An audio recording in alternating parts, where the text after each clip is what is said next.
প্রেম তোর ইরানিয়া তারা আজ মহকে বসুচি হৃদয়টা মোর। ତ ନିହାତି ଭାବରେ ଗୋଟେ ପୁରା ସରପ୍ରାଇଜ ପୁରା ଧମାକାଦାର ହବ। ମୁଁ ପ୍ରଥମ ତ ଜଣେ ଅଭିନେତ୍ରୀ, ତାପରେ ମୁଁ ନିଜେ ବି ସ୍କ୍ରିପ୍ଟ ଲେଖେ, ଗୀତ ଗାଏ, ଆଉ ୟୁଟ୍ୟୁବରେ ମୋର ଜିନି ଏଣ୍ଟରଟେନମେଣ୍ଟ ଚ୍ୟାନେଲଟା ଚାଲିଛି। ଏଇଟା ମୋର ପ୍ରଥମ ମାନେ ମୋର ଡ୍ରିମ୍ ପ୍ରୋଜେକ୍ଟ। ଏଇଟା ପ୍ରଥମ ବଡ଼ ମୁଁ ସର୍ଟ ମୁଭି ଗୁଡ଼ାଏ କରିଛି, ବହୁତ ମୋ ପ୍ରଯୋଜନାରେ ବହୁତ ସର୍ଟ ମୁଭି ଆସିଛି, ପରେ ଏଇଟା ପ୍ରଥମ ବଡ଼ ମୁଭି। ରାକ୍ଷସୀ ଗୋଟେ ଷ୍ଟ୍ରଙ୍ଗ ଗାର୍ଲ ଆଉ ବ୍ରେଭ୍ ଗାର୍ଲର ଷ୍ଟୋରି ହେଲା। ତ ଜଙ୍ଗଲ ମାଫିଆଙ୍କ ଏଗନେଷ୍ଟରେ ଆଉ ମାନେ ରାକ୍ଷସୀକୁ ସେତେବେଳେ କିଏ ମାରିଥିଲେ? ଆମର ଭଗବାନ ଶ୍ରୀରାମଚନ୍ଦ୍ର ମାରିଥିଲେ, ଶ୍ରୀକୃଷ୍ଣ ମାରିଥିଲେ। ଏବେ ତା କଳି ଯୁଗରେ କେହି ବି ରାମଚନ୍ଦ୍ର ନୁହନ୍ତି, କେହି ଶ୍ରୀକୃଷ୍ଣ ନୁହନ୍ତି, ସମସ୍ତେ ଭଦ୍ରମୁଖା ପିନ୍ଧା ଜଣେ ଜଣେ ରାବଣ। ତ ରାବଣ ମାନଙ୍କ ସହିତ ରାକ୍ଷସୀ କେମିତି ଲଢ଼େଇ କରୁଛି ସେଟା ଖାଲି ଦେଖିବାର ବାକି ଅଛି।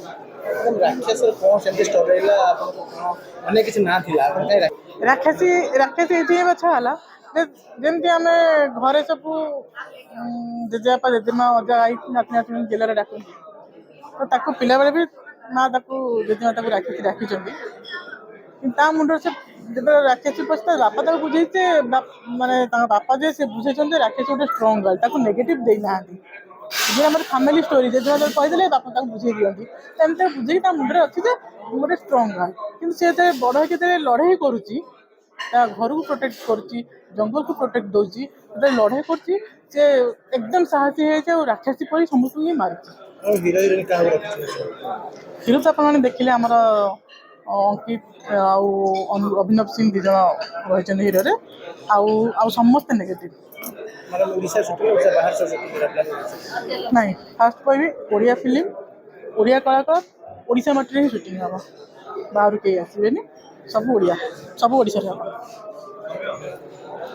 ହଁ, ଆକ୍ଚୁଆଲି ସିନେମା ନାଁ ହେଉଛି ରାକ୍ଷସୀ। ତ ଏଠି ଗୋଟେ ରାକ୍ଷସୀ କହିବାକୁ ଗଲେ ଗୋଟେ ଅନ୍ଧବିଶ୍ୱାସ ବି ହେଇପାରେ, ସତ ସତିକା ବି ଯେମିତିକି ଆମେ ମା ଯେମିତି କ'ଣ ଯେତେବେଳେ ସଂହାର କଲେ ଗୋଟେ ରାକ୍ଷସର, ତ ସେତେବେଳେ ବି ସିଏ ଗୋଟେ ଅବତାର। ସେମିତି ବହୁତ ସାରା ଚରିତ୍ର ଉପରେ ଏମିତି ନିର୍ଦ୍ଧାରିତ ହେଇପାରେ, କିନ୍ତୁ କ'ଣ ଏକ୍ଜାକ୍ଟ କଥାଟି ସେଇଟା ତ ଆମେ ସିନେମା ଆସିଲେ ହିଁ ରିଭିଲ୍ କରିବା। ଏବେ ତ ସେମିତି କିଛି ରିଭିଲ୍ କରିହେବନି। ଚରିତ୍ର ବିଷୟରେ ଯେତିକି କହିବି କି ବହୁତ ସୁନ୍ଦର ଚରିତ୍ରଟିଏ, ବହୁତ ଭଲ ସବଜେକ୍ଟଟିଏ, ସମସ୍ତେ ବହୁତ ସିନିୟର ଆର୍ଟିଷ୍ଟମାନେ ଅଛନ୍ତି, ବହୁତ ବଡ଼ ବଡ଼ ଆର୍ଟିଷ୍ଟମାନେ ଅଛନ୍ତି, ଆଣ୍ଡ ପୁରା ଟିମ୍ ମେମ୍ବର ସବୁଠୁ ଷ୍ଟ୍ରଙ୍ଗ ଅଛନ୍ତି।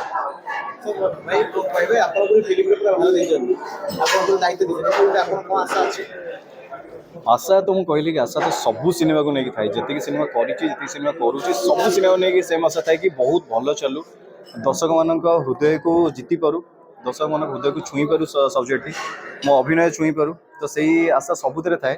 आउ मे भी किछिटा लैक ऑफ प्रमोशन हो कि किछिटा डिस्टर्बेंस जो मे भी गोटे गोटे सिनेमा से हो पारे मैच करि पारेनी, बट एक्सपेक्टेशन मोर सबुत थाए। सिनेमा प्लान तो करुँच actually Dussehra coming month shoot start हम आउ सब तो भगवान को इच्छा, जदि भूल भाल किसी ना कि माने किसी ऑब्स्टेकल न आसला ताले डेफिनेटली भलरे भलरे सारिकी दशहरा बेलू आप सामना को आसो।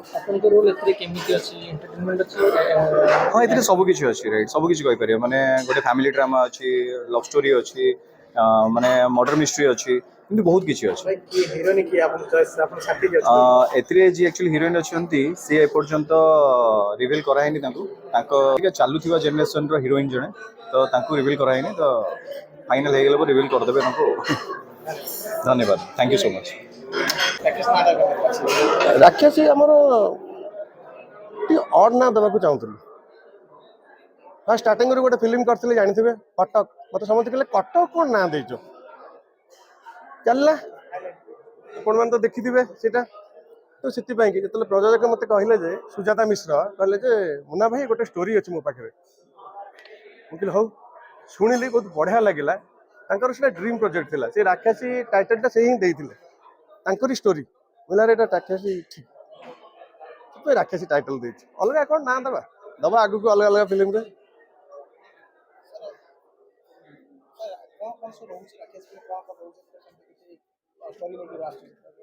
नहीं, राक्षसी मुझे समस्त को मना करती, आपण मैंने देखिथे, आगुरी किसी कहले मजा लगे କିନ୍ତୁ ରାକ୍ଷାସୀ ଗୋଟେ ଏମିତି ହବା ଦରକାର, ପ୍ରତ୍ୟେକ ଝିଅ ରାକ୍ଷାସୀ ହବା ନିହାତି ଦରକାର। ଆଜିକା ଦିନ ପାଇଁ କି ପ୍ରତ୍ୟେକ ଝିଅ ରାକ୍ଷାସୀ ହବା ନିହାତି ଦରକାର।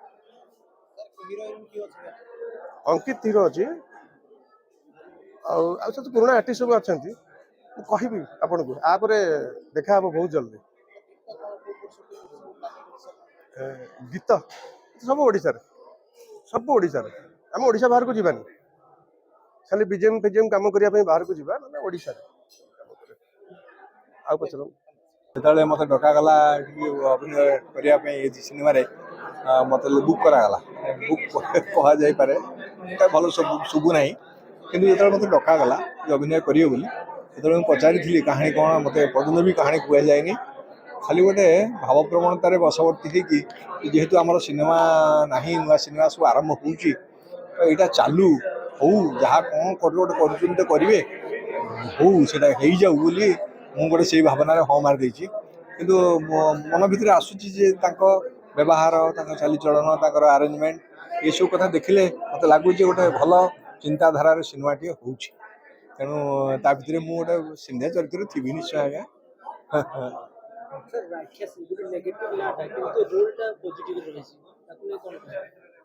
ହଁ, ସେଇଟା ମୁଁ ତ ଠିକ୍ରେ ବୁଝିନି ଏପର୍ଯ୍ୟନ୍ତ ରାକ୍ଷସୀ କାହିଁକି ନାଁ ଦିଆଯାଇଛି, କାରଣ ମୁଁ ଏପର୍ଯ୍ୟନ୍ତ ଗପ ଜାଣିନି ଠିକ୍ରେ।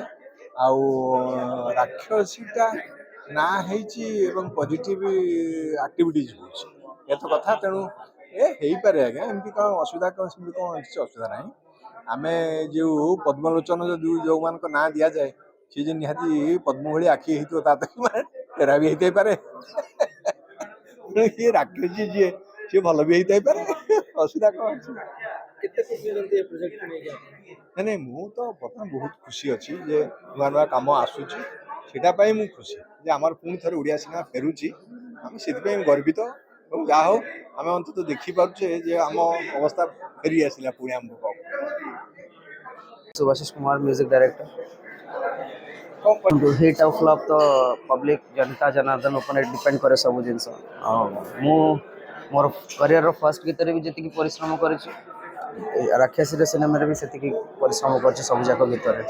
तो जमती आप कहले आप बहुत हिट देते निहाती भाव में मुझे भी एक्सपेक्ट करुँच कि मोर सब जाक गीत मोर प्लट बाहर सब से भाया कंपोजिशन पिक्चरटा सब्जेक्ट बेस्ड जेहेतु सिनेमा रे बहुत थर माने प्लॉट चेंज हवा पर भी माने आमे माने गोटे कंक्लूजन रे पहुँची एंड प्राय 4टा कंपोजिशन सरी जाइए प्लस सिनेमा आउ गोटे गीत डिमांड करला आमे काली अगेन आउ गोटे गीत बस गीत 5टा सिनेमा 5टा गीत अच्छे समस्त को लेकिन हूँ गीत माने जो 5टा गीत मैंने प्राय डुएट 3टा रही सोलो रही 2टा तो प्राय समस्ते आगर धाटर जो सिंगर्स जेहेतु सिनेमा विषय भी किसी रिविल करने मना कर तो गोटे खाली टैगलाइन गाइदेवी।